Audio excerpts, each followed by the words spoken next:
Welcome to the Australian Hiker Podcast, Australia's longest running hiking podcast, downloaded over 500,000 times in over 145 countries and providing you with an Australian perspective on all things hiking. We're your hosts, Tim and Jill Savage. Episode 192 of the Australian Hiker Podcast. And in this week's episode, we talk about my first week on the Tasmanian Trail. This episode starts off with a series of recordings that I've made over my days on this trip. And then at the end of that, I'll talk about how things are going, my plans overall, and where I'm heading to from here. We hope you enjoy. Before we get into today's episode, if you'd like to help support Australian Hiker and this podcast, there are a couple of ways that you can help us out. Firstly, by subscribing on your podcast host of choice so that each episode is available as soon as it's published. And if you have the opportunity, leave us a 5-star review. Another way to support us is go to the Australian Hiker website at www.australianhiker.com.au and click on the Support Us page and buy us a coffee. You can do a one-off donation or become a monthly supporter. All donations are greatly appreciated and help us to continue producing this podcast and blog. Now let's get on to today's episode.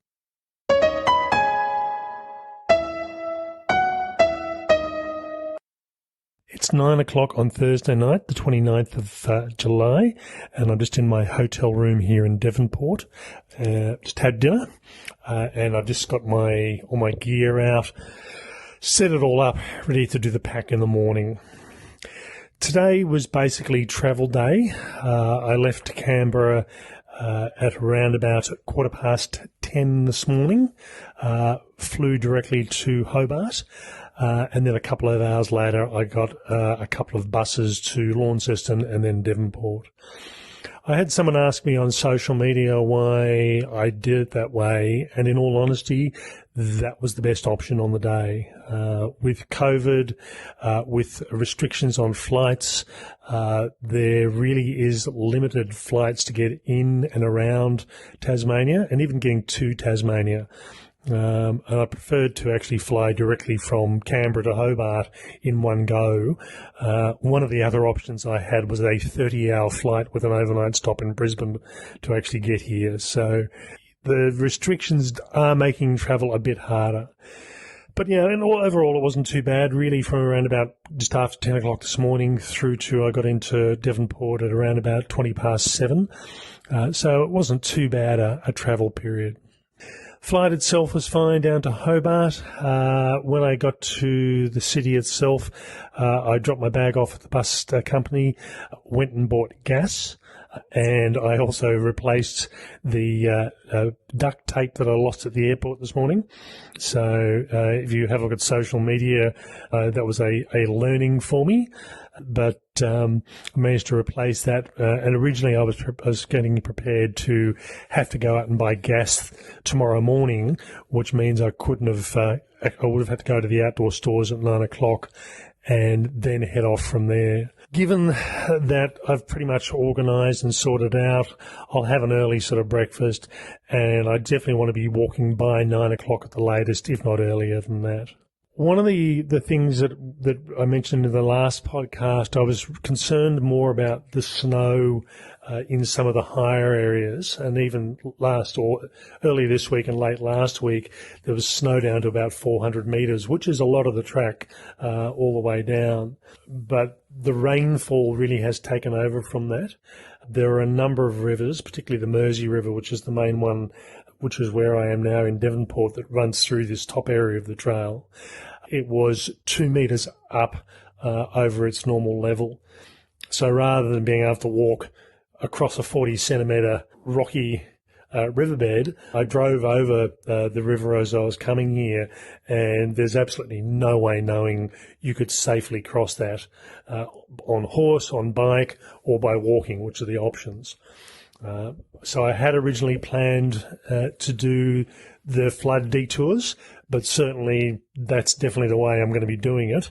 I discovered that the flood detour tomorrow adds about 10 kilometres. Now, when I say tomorrow, my original intent was to walk from Devonport down to Latrobe, which was roughly about 8 kilometres, and then the next day I had about a 30-odd kilometre walk through to Sheffield. which is my first leg, if you like. With adding that 10 kilometres, it would have pushed it more closer to 40 kilometres. So given that I'm a bit more organised than I planned on being, I'm actually going to try and do around about 20 to roughly 25 kilometres tomorrow.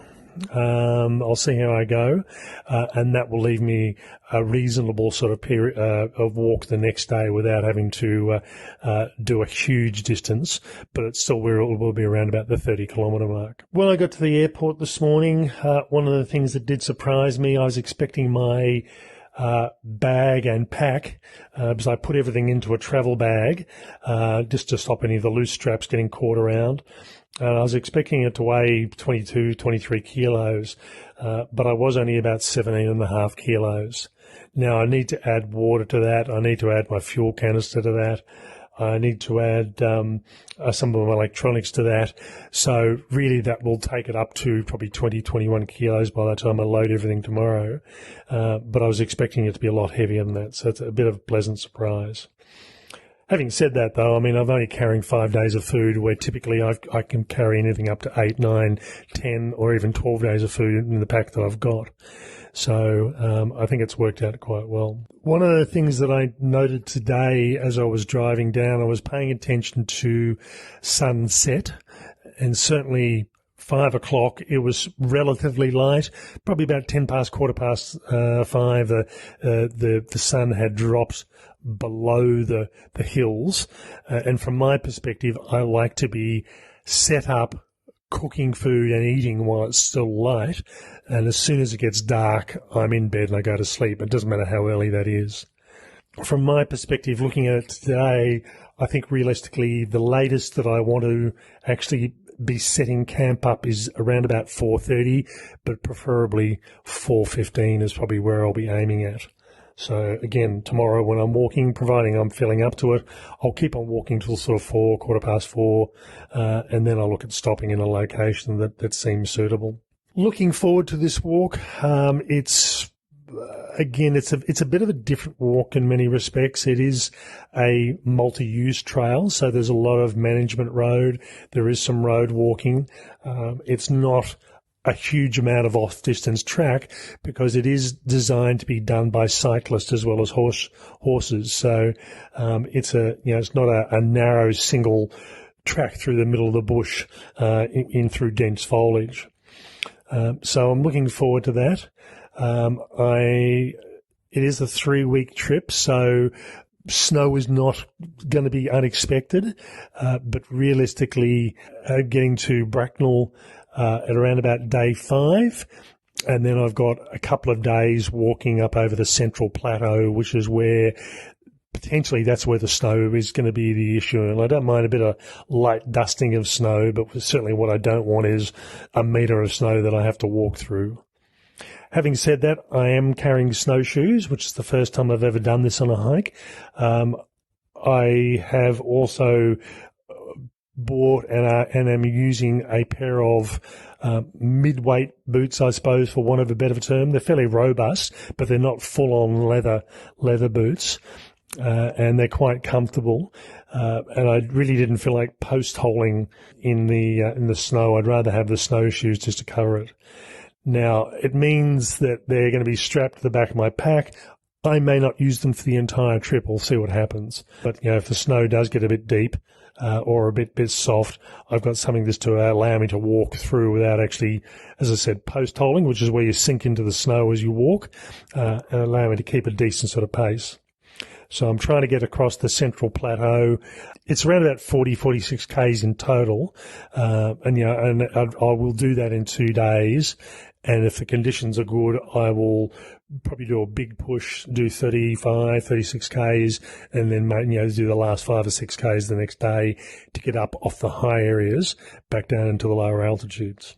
Okay, I've still got a bit of tidying up and getting sorted out for tomorrow, but I am looking forward to this. Talk to you later. It's 8:18 on the 30th of July, Friday. I'm here at the Spirit of Tasmania ferry terminal, getting ready to start my walk on the Tasmanian Trail. This is another one of these trails where I would have an expectation of a large trailhead sign, and I don't mean expensive by any means, but just a sign saying Tasmanian Trail starts here. I know I'm going in the right direction because I passed some of the little trail markers on the way in on the taxi. I wasn't going to walk 4 kilometres from my hotel to get here, only to start walking back again. So weather-wise, it's sunny at the moment, but there's a sort of cloud cover, a light cloud cover over a lot of the sky. A bit breezy and also a bit cold as well. So I'll see how I go. I'm starting the walk without a jacket or anything on at the moment. I'll see how it goes into sort of 20 minutes into the walk. I might put a jacket on. But the drawback I've got is if I put a jacket on, I'm likely to get too hot. So it's a bit of a catch-22 here. I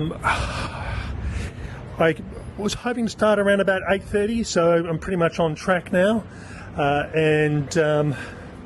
There's a ferry here at the moment. I have never actually seen in real life the Spirit of Tasmania. In this case, I've got Spirit of Tasmania 2 docked here. But yeah, it's talking to a few people, the hotels, the taxi driver. It's a bit quiet around town at the moment, with a lot of the states being prevented from coming in here. Okay, time to start heading off.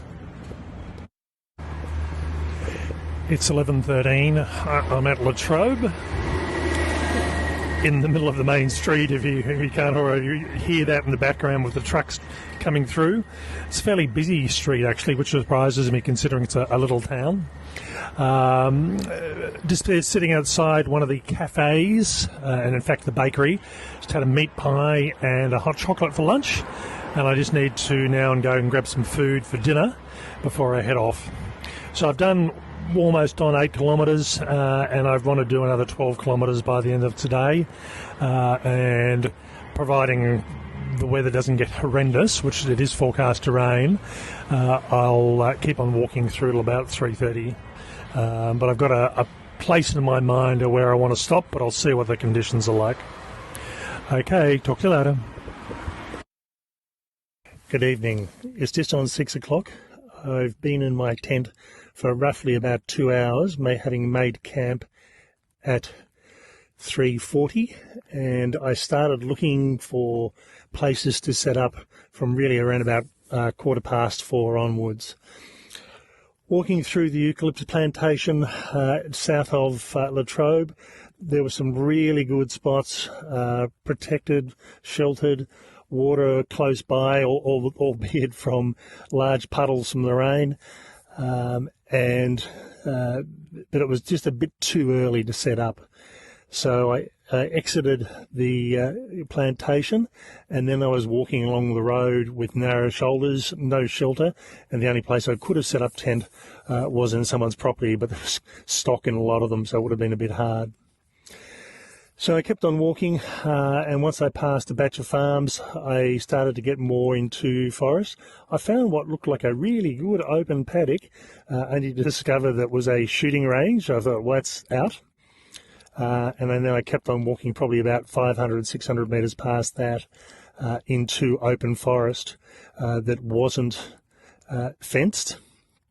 So I'm guessing it's just state forest, state reserves. And as I was going, I was looking for locations where I could get off the road, get a bit of privacy, flat ground and relatively clear ground. There was a lot of ground in this area, but very dense foliage or vegetation on a lot of the areas. And I did manage to find a spot which was cleared, probably off the road by about 40 to 50 metres, although you may be able to hear cars driving past as I'm talking. It's a busy road, which surprises me for something that's sort of in the middle of nowhere. When I set up, I'd pretty much just set up, and the rain started to get heavier and heavier. It wasn't by any means heavy, it was just light rain, but it was enough. If I had been still out, I would have had to stop and put all the rain gear on. So I was lucky in that respect. Been in the tent for, as I said, roughly about 2 hours. Have a bit of lie down. I really don't feel like dinner at the moment. I've had a light snack, I had enough to eat during the daytime, and again, starting when I did have good breakfast, good lunch, and some stuff through the afternoon, so it's not too bad. The first section of today's walking really was getting out of Devonport and then getting out of Latrobe. So it was almost like walking through residential areas, and it was in a lot of cases. And then I was walking through farm areas, and now I'm sort of starting to pick up the farm areas and the forest of, whether it be a state forest or a private forest. The weather did hold out quite well. I knew it was forecast. It was rained early in the morning before I got up, and I knew I was expecting some rain later in the day. So, as I said, it held off until I'm pretty much in my tent. You may be able to hear the rain falling on the tent fly at the moment. The forecast for the next few days is pretty horrendous. I think over the next 3 days, we're supposed to get around about 30 to 60 mil of rain, which is fairly heavy. So that's going to be an interesting process. Tomorrow's walk, I would expect to have a bridge diversion, and that may add some additional kilometres to my day. All up today, I walked just on 20 kilometres, or just over 20 kilometres. So if my next town stop would be roughly 31 kilometres in total, so it means I've only got 11 kilometres, but that wasn't taking into account any detours, so it'll be interesting to see what that does to the distance. And that was one of the reasons that I wanted to do the additional distance today. Certainly feeling it in the legs, feeling very tired. As I said, I've been dozing on and off for the last couple of hours, so I think it'll be interesting to see how it goes. But I'll be sleeping on and off until sort of 4:30, and then I'll start getting myself ready to go, getting set up. I've had pretty much good phone signal all the way through because it's really going through a series of towns. The phone signal has been good, or even though I've had my phone turned into airplane mode for most of the time, but any time I've turned it on, it's been there and available. And I think I'll keep good phone signal until I get up into the Central Plateau. Okay, I'm just going to have another light snack and then I will probably go to bed. Talk to you later. It's 5:38 on Saturday morning, the 31st of July. I'm just here in my tent, having a bit of a rest. I woke up around about an hour and 15 minutes ago and did a social media post, and then just had a bit of a lay back down and had a very short snooze. And I'm now just getting ready to start sorting myself out for the day. I'm planning on leaving camp at 7:30, so usually I allow about 2 hours for that, but given I'm not going to be cooking breakfast and I've already done social media, that's a chunk of time that I don't need to allow for. So I'm just going to look at my maps and my plan for the day, and the aim is to get to Sheffield today, which without any detours is approximately 20 kilometres. So we'll see how that one goes. I end up going through, I think it's a town called Railton, which I'm not too far away from really, and I will need to do a flood detour.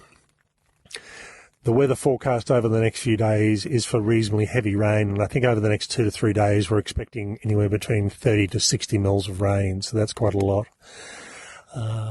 And while the weather map is showing flood warnings, it's future flood warnings. They said the rivers are okay at the moment, although they are certainly up, but because there's so much water around and the ground is so wet, any water is really going to cause the rivers to rise virtually straight away.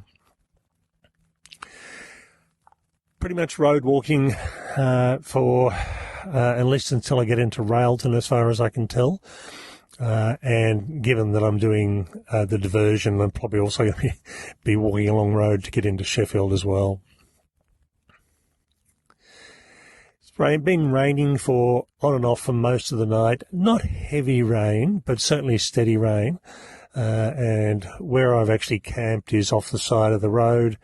It's in amongst trees. I'm behind a nice solid sort of fluffy tree that's providing protection or visual protection from the road area, and I'm probably around about 40 metres off the road.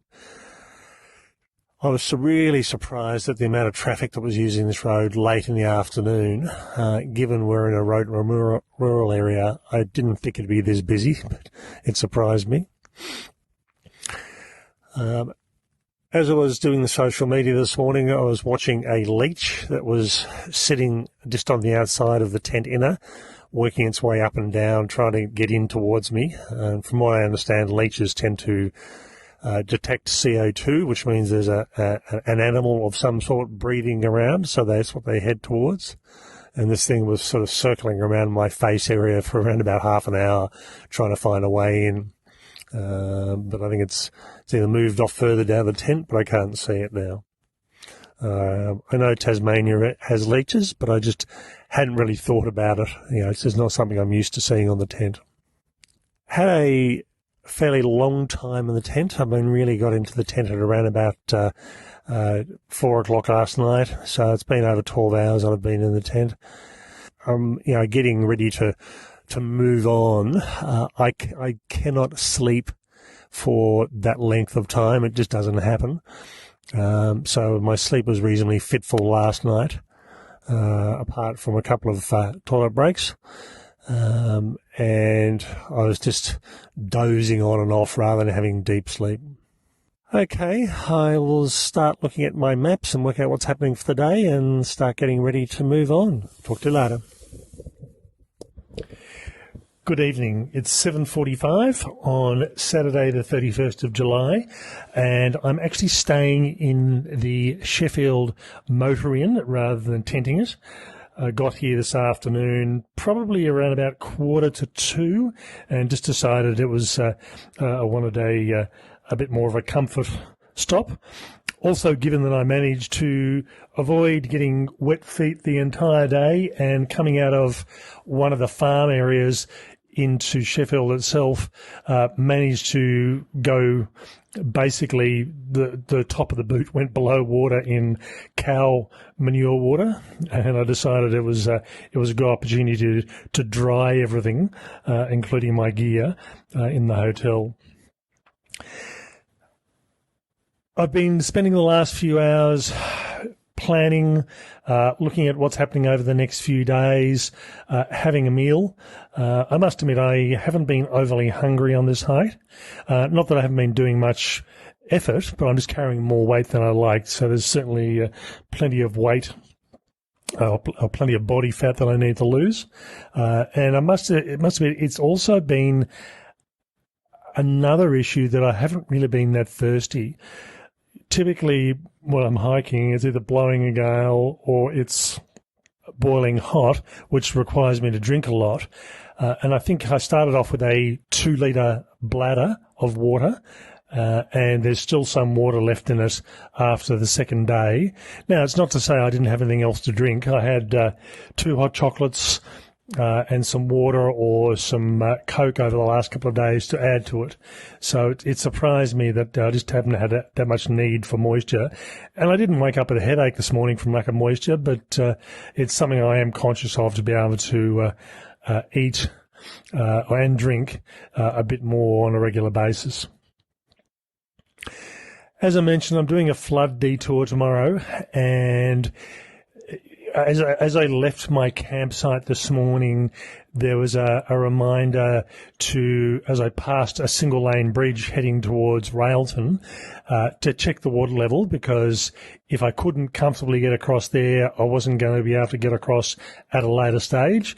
So even had I have wanted to cross the river, there was just no way knowing this is over the next couple of days. I basically needed to be able to do a detour. Detour has been a bit harder to work out. It's almost, I found the thing with the map book that it's much easier to work with when you're actually on trail and things make sense rather than having things written down. So the detour over the next few days took me a little while to work out because I am really going off track, and they are saying in the guidebook that the detour isn't signposted. There's no trail markers, but it just tells me where I join back up.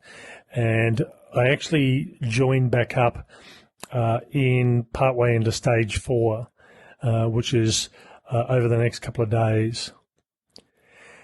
Now, I had actually planned to get to my next destination in 2 days, and that's not going to happen.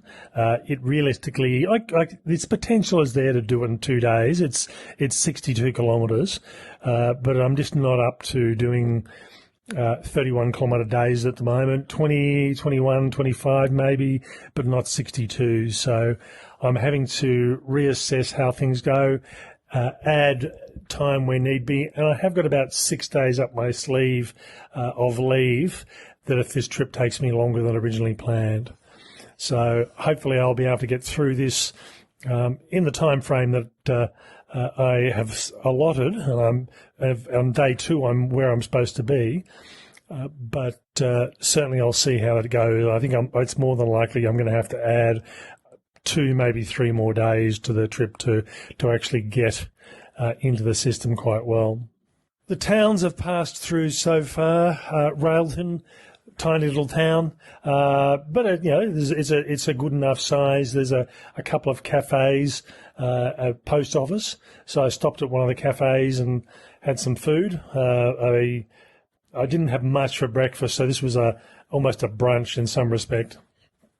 And then I waited until dinner time to have my spaghetti bolognese here in the hotel room. I've currently got my entire pack spread around the hotel room. Most of it was pretty dry, but just drying my sleeping bag, making sure there's no moisture on it at all. My tent fly was pretty saturated this morning, and there was no opportunity to dry it during the day, so it's almost dried off now. And my things like my pack cover. So I'm making sure everything's dry as it can possibly be, just so I can get around the next few days and stay warm and comfortable at the same time. Okay, I will head off now. I'll probably stay up for another half hour or so. I've got one more post to do, and then I'll head to bed. I had a long sleep last night, so don't particularly need a long sleep again tonight, but it will be an early start to the morning. I want to try and be walking by 7:30 if I can, but I'll see how things go. I've got enough food to actually do me for the additional days, so I'll see what happens there, but I may even, if I'm excited, I may actually go into one of the little local cafes and get some food. Just depends on what time they open. Okay, talk to you later.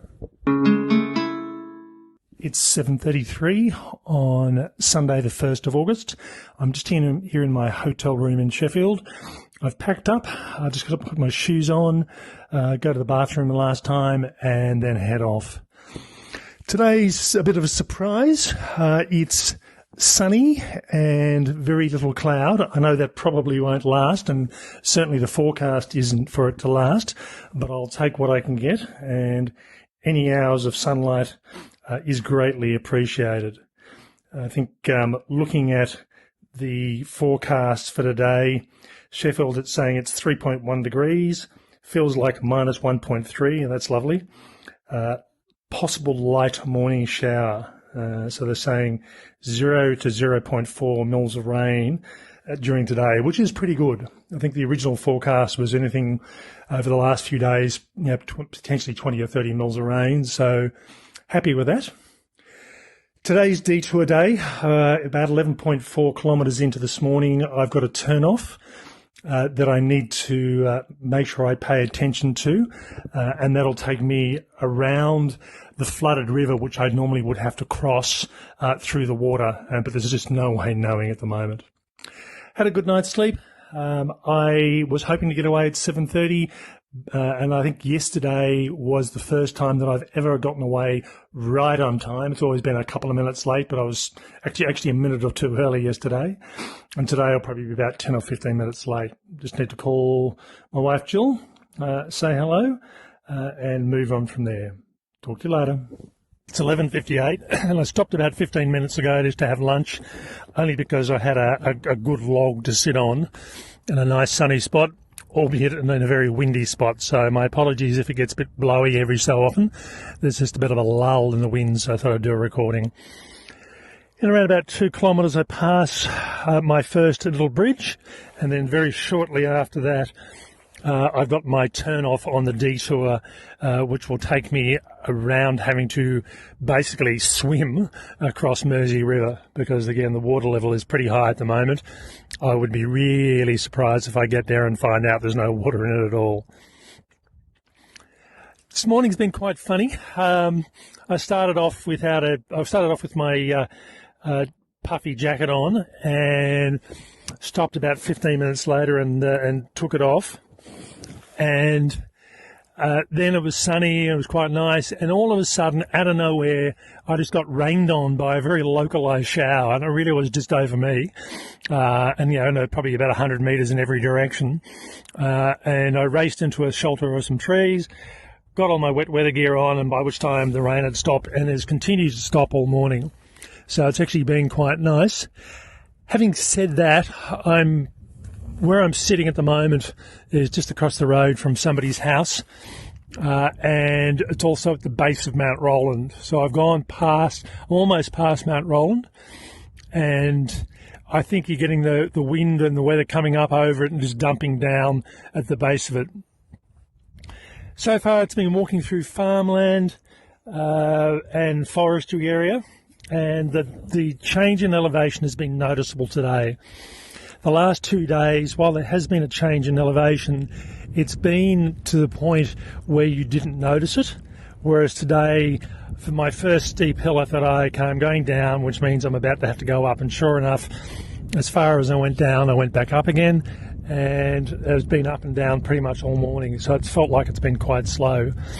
Although Jill was telling me she's watching me on the Garmin map online, telling me I appear to be moving quite well. So I've done roughly around about 9 kilometres, 9.5 kilometres, and that includes probably around about 800 metres in Sheffield itself to get back to the trail. There was an accommodation option that was closer to that end of the trail, but I'd already set my mind up on staying at the Motor Inn, and that's basically my choice more than anything else, but there are a couple of options there. I discovered over the last couple of days that one of my USB cables wasn't working. All the others were, and unfortunately the cable that wasn't working was the one that charged my Garmin, my camera, and my battery case on my phone. Now, I've got a big enough battery pack that I can get around that for most of the other things, but I definitely needed to have my Garmin being able to charge. So the newsagent was open, so I seemed to be in luck there as I left this morning just before 8 o'clock. Okay, I'll continue lunch and head on. It's 4:26 on day 3. I'm just here, made camp, just off the side of the road in a eucalypt wattle reserve. Where I ended up stopping, I normally start to look for a campsite around about 3:30, and a lot of the area that I was passing was farm on both sides of the road, no shelter, animals in the paddock, so really it wasn't an option to sort of jump the fence and do anything, even though the grass is quite smooth and almost bowling green like in a lot of areas. So I could see this stand of eucalypts up in the distance, and there's another smaller one, another half a kilometre further on, but I thought this one looked promising, and there was a road coming off there, and it is a road, but it's a really poorly maintained one, so I don't think it's that well used, which is not a bad thing. Even so, having said that, I mean, even though there's probably a flatter area on the road, you never know. The one time of the year someone decides to drive up here, it's tonight when there's my tent in the middle in the middle of it. So I've gone through and just set my tent up probably 30 metres from the road, this access point, and the main road I'm probably 50 metres away from. Slight slope in the middle of trees, and one of the few patches I could find that didn't have blackberries all over it. So that was the dictating factor in this area. Lots of ground, but lots of blackberries too. I've gone through and unpacked my pack. I've dug my cat hole. I've gone through and made my hot drink, and my dinner's just rehydrating. So realistically, I'll finish dinner probably around about by 4:45. Then all I have left to do is blow up my sleeping mat, and that's pretty much me for the day. And I think I will, I'm pretty tired today, so I will actually snooze on and see how it goes. As per usual, my pattern will be on and off, short blocks of sleep throughout the night. Today was, as I think I mentioned in one of the earlier podcasts, a lot more hills, whereas the first 2 days, fairly flat in overall. This day was up and down hills, and I did take the detour that allows me to cross the Mersey River in the next area. So I'm doing section 3 at the moment, but I skipped just into section 4 and end up on the other side of the river, which makes things a lot easier all round. Safest bet, I think, because if I had not have taken the detour, I was likely to not be able to get across. Forecast for tonight is probably, I think it was supposed to be -1, but looking at the weather map, it didn't appear so bad. And I'm just looking at the ranges adjacent to where I am, and there is a rainstorm coming through. So I'm going to finish this off fairly quickly, get inside my tent, and probably eat inside my tent as well. Okay, hopefully we won't have too much bad weather tonight. And that's the other thing I forgot to mention as well, is the next group of mountains over than the ones I'm walking along at the moment did have snow on them. So it's an indication that in the next 5 or 6 days, when I do have to go up on the Central Plateau, I will expect to be seeing snow. How much? I'll find out before I head up. But yeah, it'll be interesting to see what happens. Talk to you later. Good morning. It's day 4, the 2nd of August. It's 6:40 a.m. and I'm just here in my tent. Well and truly awake by now, but I had a really good sleep last night. By the time I went to bed at around about, I think it would have probably been 4:30 after finishing dinner, I had a good solid block of sleep through till about 11 o'clock. And then after that, probably fitful sleeps, because it really is hard for me to have long sleeps. Got a bit cool last night, and partly that was my own fault. I deflated my sleeping mat partly to deal with the slope that I was on every time I moved. It wasn't a steep slope, but it was enough that when it was fully inflated, I'd slide down slightly. So I deflated it, which fixed the problem, but also put me more in contact with the ground. So the forecast last night was for -1. I don't think it got that cold, but certainly cool enough. And the ground is moist enough that it was. I was picking up some cool from the ground itself. So about 11 o'clock when I did wake up, I needed to reinflate the mat again and just make sure that I wasn't moving that much. I'm not overly in a hurry to get off this morning. I should be able to get away pretty much 7:30-ish. I'm just about to have breakfast now. All I've really got to do is just pack up and go. I'm pretty much out of water. I had the last of my water this morning, but there's enough water as I walk to be able to go through and filter. One of the things I am conscious of, there was plenty of water around, and there has been for the last few days, but when I'm walking along the road, the main roadkill animal that I've seen has been the local wallaby, and almost without fail, there's a dead wallaby in the drainage channel at the side of the road where most of the water is. So as much as my filter will get out most things, I'm just feeling a bit dubious about filtering out dead wallaby juice. So what I'm going to have to do is look for puddles of water off the side of the road, and if I am filtering off the side of the road, pick a water source that starts at the top and source the water there, rather than trying to do it further down where invariably there is a dead wallaby. I have actually got a couple of filtration options. I've got an inline filter on my pack, so I can fill that up directly, but I've also got a small Catadine Be-Free 600ml filter, which means I can filter and drink as I go, and that'll probably be the easiest thing, in all honesty, as I go today. I'll try and... I've got some kookaburras in the background, which you can probably hear. I've got some... I'm hoping to actually camp by water later today, and that way I can fill up my bladder and not have to worry about fiddling around with filtering as I go. Around about 4 kilometres after I start this morning, I have my first diversion crossing. I started the diversion yesterday just after lunch, and I'm going to be crossing what is apparently an old bridge which has got a gate across it, and easy enough for cyclists or for walks to get across, but a bit harder for horses. And the guidebook actually says if you're on horse, your horse is going to have to descend a steep bank down into the river and back out the other side. And given the flooded conditions of the river, that's probably not likely.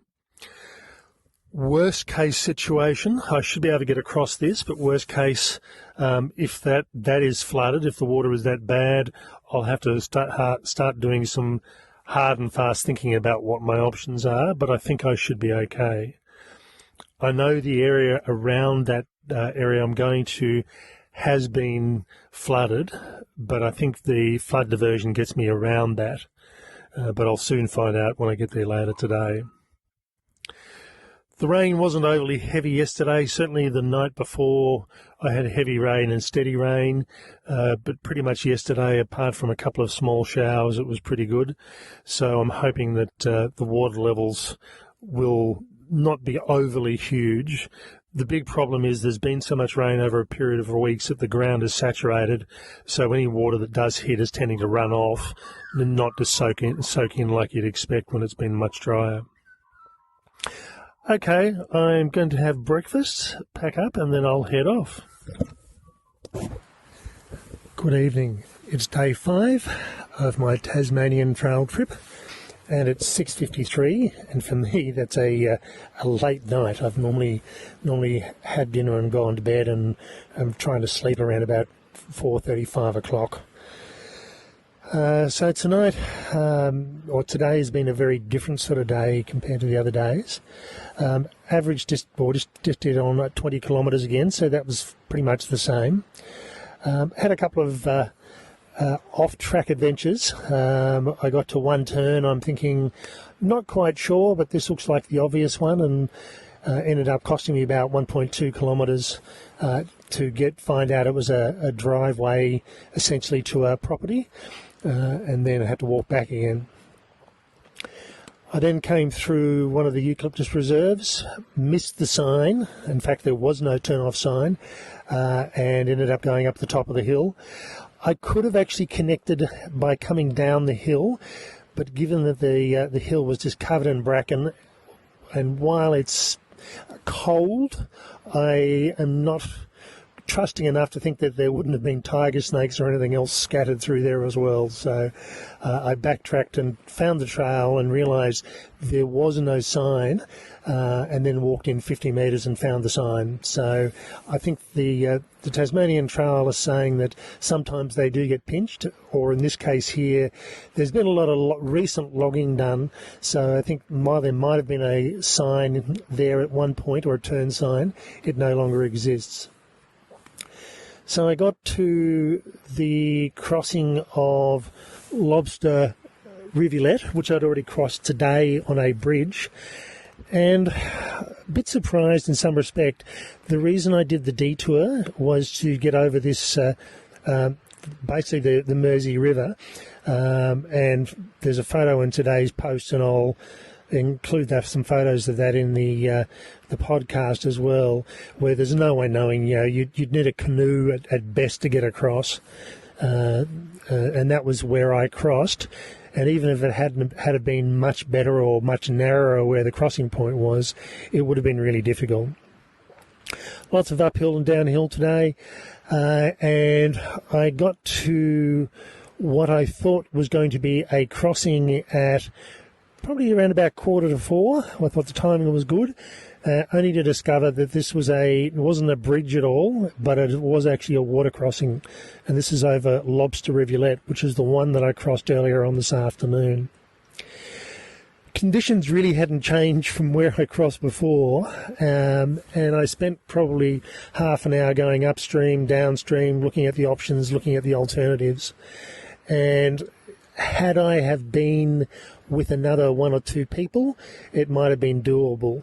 But I used a very large sapling that probably weighed around about 25 to 30 kilos to test the depth. And I was getting probably a metre, and that was close into shore. Now, I'm not familiar enough with this river. I just don't know what it's like out in the middle on the other side. I think metre probably was about as deep as it goes. But given the speed it was moving, anything above knee level was going to be really difficult. For good measure, I threw the sapling in and it hit the water and it just raced off. No opportunity to sink. It just went straight down the river. So I think that it's from a safety perspective. As I said, if I had have had 2 or 3 people, we probably would have been right. But even then, that would have been a bit of a doubt. So I've gone through and camped as far away from the river as I can, which I'll be honest is not as far as I should do. But given this is probably the driest spot that I can find, I did check the water level for about an hour after I arrived to see what was happening. It wasn't rising, it wasn't falling, so I don't have to worry about being flooded out in the middle of the night. And given that the rain has stopped, I think we'll be fine, or I'll be fine in that situation. This is one of these sort of things, and one of the disadvantages of solo hiking, that risk management becomes so much more important. If you have a group of 2 or 3 people and something goes wrong, there's always somebody else there to back you up or to help out. When you're by yourself, I think I probably could have got over the other side of the river, but I doubt that I could have got over there without being totally drenched, and probably my backpack as well. So, given the time of the year, it's a warmer night than it was last night. Last night, I think, forecast was -1 and it felt it. Tonight, it's a much warmer night. But I'm thinking the last thing I wanted to do was have a wet tent, sleeping bag, clothing, being out in the open and trying to keep myself warm. It just wouldn't have happened. So, from a safety perspective, it's not going to happen. Now, I will reassess again in the morning, but I doubt things are likely to have changed. So I've already got in my mind that I will be heading towards Deloraine, which is a reasonably nearby town as far as things go, as far as the crow flies anyway. But it's going to require me to backtrack to where I was at around about lunchtime. And then there was a couple of options to get there, but by far the shortest option was to cut over onto the Bruce Highway, which basically runs straight through the centre of Deloraine. I could have actually gone through some of the other back roads, but it would have added another 8 to 10 kilometres, and that would have made for a big day. I'd rather have a day that's probably closer to 20 kilometres than being 30 kilometres. And I'm not too adverse if someone offers me a lift on the highway, that I'll take it, because, as I said, it's going straight into Deloraine. Now, my reason for that, I could potentially backtrack to where I was and then head on towards Golden Valley and Bracknell, but I do not have enough food. I do have spare food, but given that it's going to take me a day to get out and then probably another 2 days to get where I need to be, I do not have enough food to get me there. So hence the reason for travelling to Deloraine. Once I'm in Deloraine, I'm going to do the podcast, so I expect to get there probably late in the afternoon, early evening. I'll sleep there overnight. I'll have the next day there as well, which will allow me a chance to do the podcast, and it will also allow me a chance to do the planning. I'm currently averaging 20 kilometres a day, which means just on hiking days I need 24 days. And I've just basically blown a day because of this river crossing. So that's now 25 days. It's possible, but it's cutting it really fine. Unfortunately, even though I allowed 6 days up my sleeve, I am probably cutting it really fine to actually complete the trip in its entirety. So I will consider my options in Deloraine and see what I can do. Given that I'm unlikely to finish the entire track, do I just keep on going and stop where I stop? Do I jump down to another area? I'll see what happens on that. I've already posted my resupply boxes, and the second one is due to go to Uz. And that's one that I may actually look at starting or jumping forward to. But the box in Bracknell, if I don't go to Bracknell, I'm going to have to get reposted or posted back somewhere or posted ahead somewhere, depending on how I go. Today wasn't a bad day overall. A lot of rain. I mean, usually I try and podcast through the day where I can, but when it's raining on and off, it's really a bit hard to get the recorder out, so I tend to save everything until towards the end of the day. I had a interesting experience this morning. I was walking down the road. There was a farm vehicle with about 5 or 6 calves on it. And I was looking down the road, and one of the calves fell out, was dragged 20 or 30 metres down the road before it came loose. And from what I understand, a number of the other ones ended up in the same situation. So I walked down to where the calf was. It was getting up. It was okay. It was more stunned than anything else. And rather than leaving it on what was a busy road, and I couldn't see the vehicle that stopped it all, I walked the calf into the adjacent property and basically closed it into the front entrance.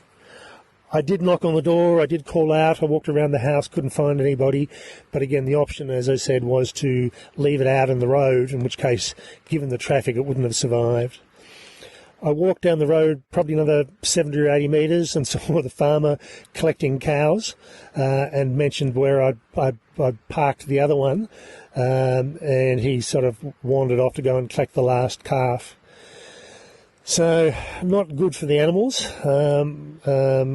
Accidents do happen, but it was pretty horrendous seeing a calf dragged from on the road from behind. So.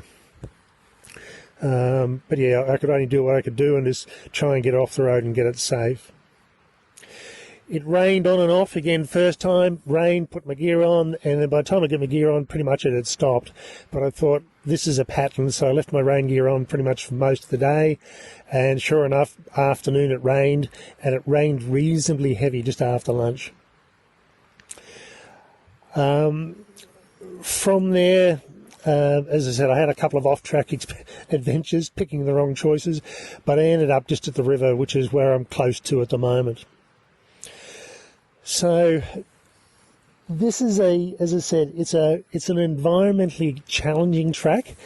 It's probably a track that's best done, or a trail specifically, it's probably a trail best done in probably October, November, to avoid the real heat and to have the river systems down, because there is a lot of rain happening at the moment, and the ground is so soaked from the multiple weeks of rain. As soon as it hits, it runs off into the river systems. So it's certainly been challenging, and I wanted something challenging, and I got it, but not quite in the way that I thought. Okay, that's me for tonight, and the next time you hear from me will probably be tomorrow morning, as I go through and check the river system. But then, as I said, I've got to walk back to where I walked today, assuming that there's not a dramatic drop in the water system overnight. Okay, talk to you later. Okay, talk to you later.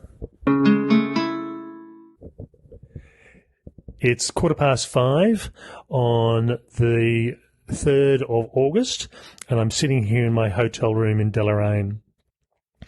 As mentioned in my previous post, I woke up this morning, checked the river level, and discovered that the water had actually increased in height, 30 centimetres, because I put a marker down and made sure it wasn't something that was going to wash away.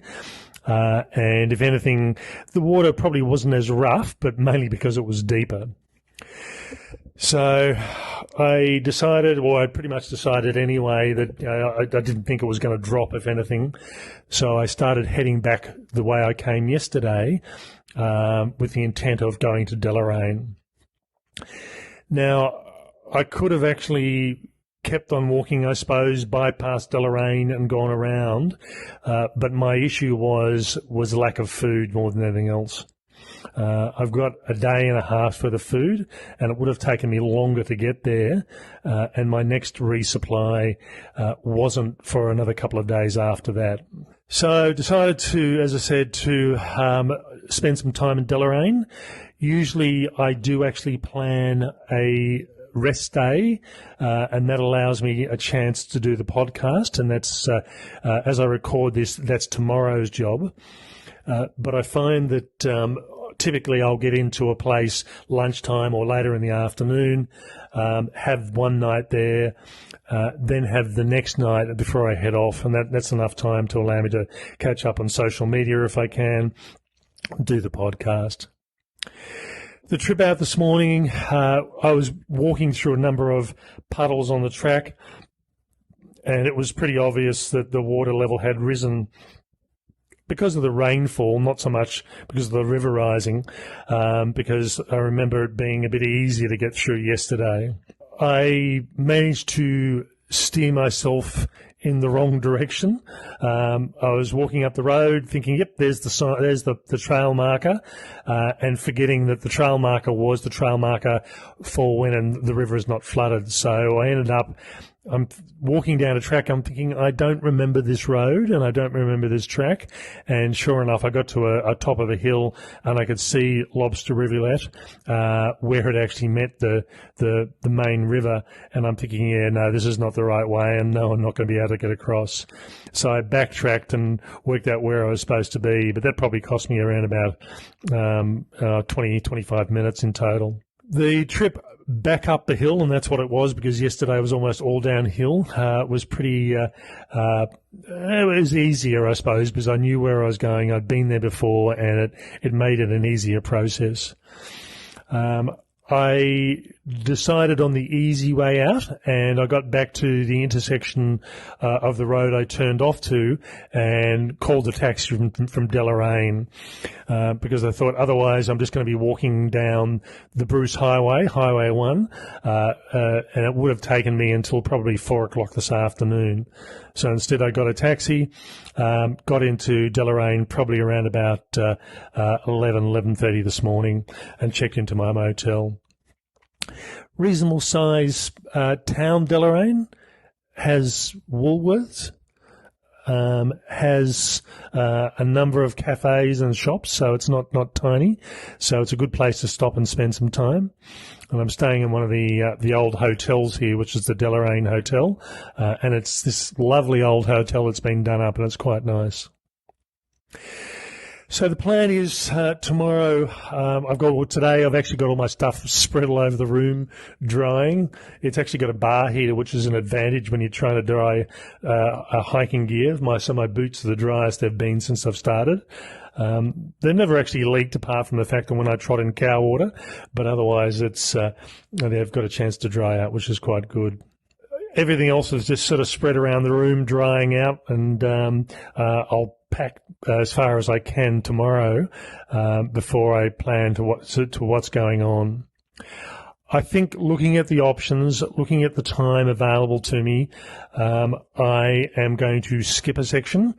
So instead of going through Bracknell and then up onto the Central Plateau, I'm going to bypass the Central Plateau altogether and end up at Ouse, which was my next stop. Now, my reasonings for that were probably threefold. Typically, I expected to be able to cover 31, 32 kilometres per day.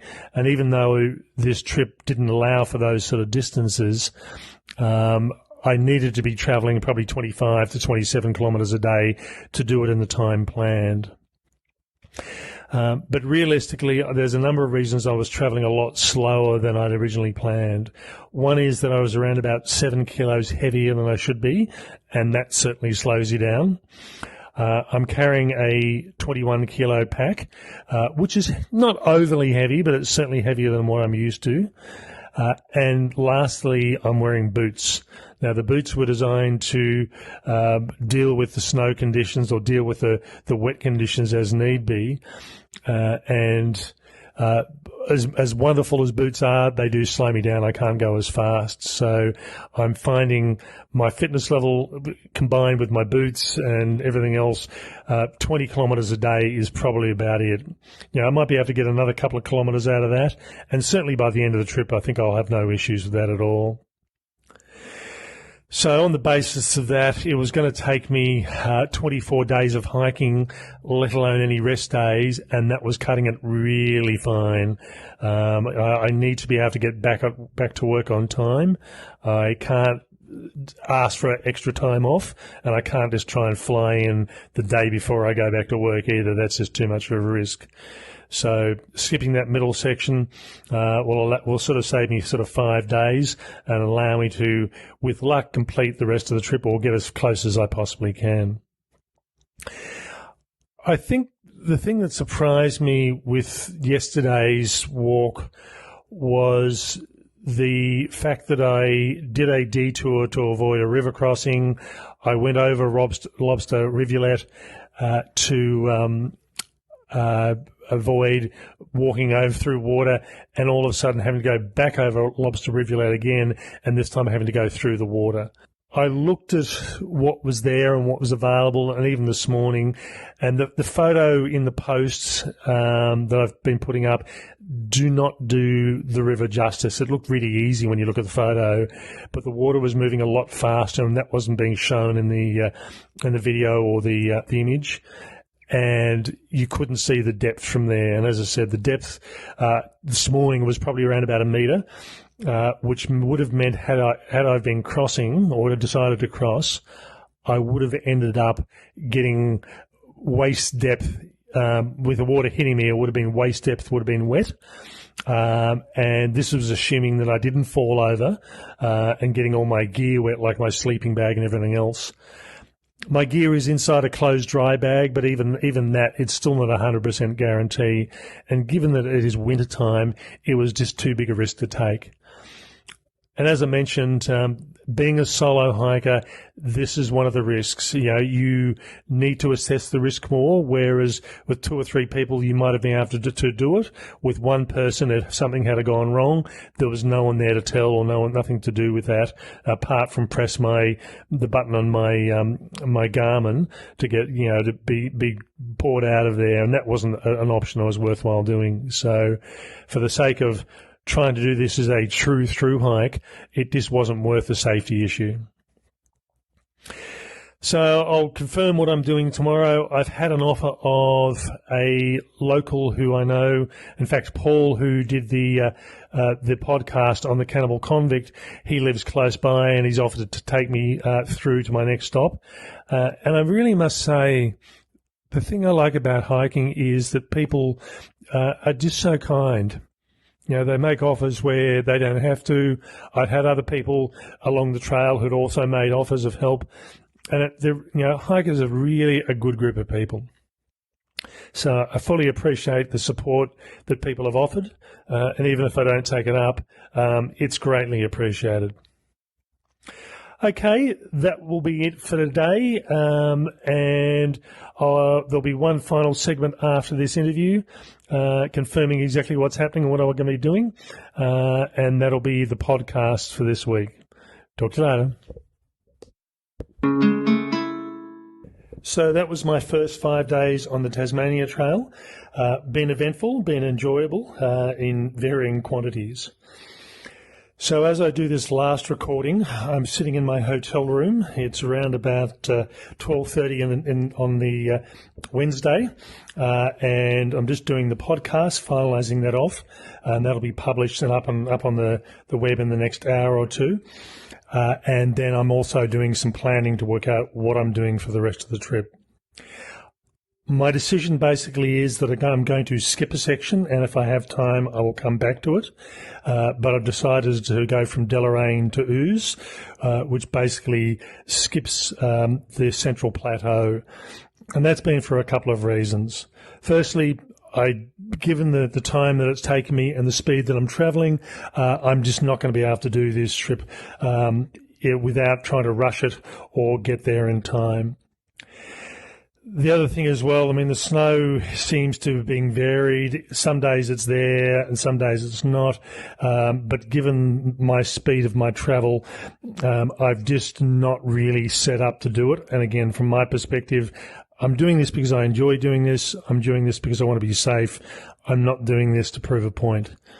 So from my perspective, coming back to it in a week or 10 days will allow the weather to move a bit further on. If the conditions are good enough, I'll do what I can. Failing that, I'll come back and finish it off at a later stage. So we've gone from being a through hike to being a section hike in this respect. Going through to Ouse, as I mentioned, I had an offer of a lift, which was very kind, and I've taken that up. So I'll travel to Ouse tomorrow. My resupply box is actually due in Ouse tomorrow. So I will stay there tomorrow night, and pick up the box the following day, if it hasn't actually turned up tomorrow. But realistically, it's expected to be delivered on the 5th of August, so it means I can pick it up on the 6th, so I'll stay in Ouse tomorrow night. The other perspective that I'm going to have to consider as well is today I'm going to spend the rest of the day looking at the options as far as my slower pace, and see what that does in relation to where my stopping points are, where my travelling points are. I'm also going to have to look at what that does to resupply. I basically planned on an initial food carry and 2 resupplies, and I'm going to have to change that. In fact, one of the resupplies is sitting there ready for me in Bracknell at the moment, which I'm going to be bypassing. So there's a potential that I'll either pick it up tomorrow on the way through, if that's at all possible. I don't want to impinge too much on the person that's giving me a lift. Otherwise, I'll get it redirected further down the track, which will end up with the same result, just for an extra postage charge. So that'll be fine. The other thing that concerns me between now and the end of the trip is the water crossings.